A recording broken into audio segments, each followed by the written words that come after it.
Hey, Sean Devlin, the Mortgage Juice Man, coming at you with the Monday's motivation. Back at 'em Monday morning, ready to rock and roll.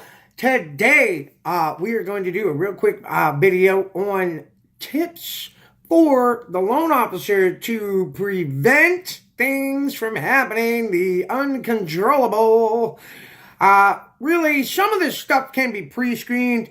I'm a firm believer in that if you're asking the right questions up front.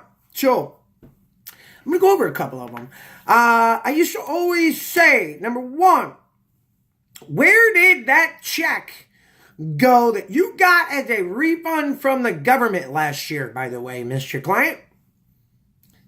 We'll go, I don't know if I got one. Or they'll say, yeah, I went to this address. Well, that's the address you put on the 4506T form, first of all. Second of all, it's going to pre-screen whether they even file taxes. That way you're not starting a loan process to find out later on they didn't even file taxes. So, that's number one. Number two, in asking about the employment, yes, you don't want to have a job gap, but be very clear. You're going to get a verification of employment. And ultimately, on this, they're going to go off the real records from HR, wherever else you worked. If you're at one place, great.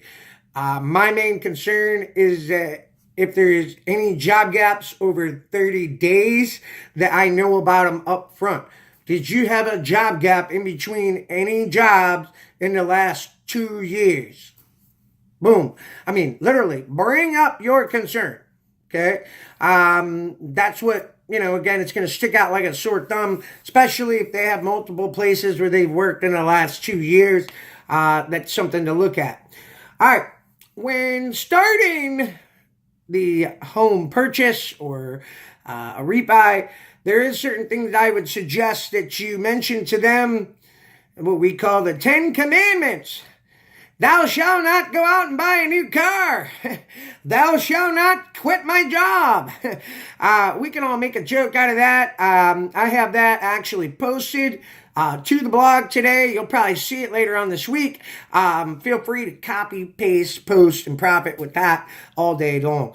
As far as what the client's long-term and short-term goals are, it's funny because I see people all the time that are asking about rate and term and blah, let me lower my rate. Lower my rate typically means they want to save some money somehow. Obviously, just going down an eighth or a quarter, it's not going to save them a lot of money. So, digging deep and finding out what their short-term goals and long-term goals are can oftentimes uncover the need for perhaps a debt consolidation where you really save them a couple $100 a month, for example. And then lastly, I would suggest that you look at a credit report and educate the client the best you can based on their specific credit. If you don't know some credit tips, I definitely suggest that you start networking with a credit pro. May it be a credit repair person that you have as a referral partner, or read some articles about credit. But generalities are you can find that information and then be able to incorporate it in your help of taking a application. Again, I'm all about trying to help people generate more loans. And I have a challenge for you this week. This week, what I'd like you to do is I would like you to try to gain a testimonial. Yep. If you got a Facebook fan page, a business page of any sort, go back through your past clients this week and ask them, will you do a raving review and give me 5 stars? Of course, assuming I deserve them. And 99% of the time, they'll say, oh yeah, for sure. I mean, especially if you just closed a loan with them in the last 30 days, 60 days, what have you. Go back to your past clients and get them to be interactive on your social media. It could help stir up a new lead for you.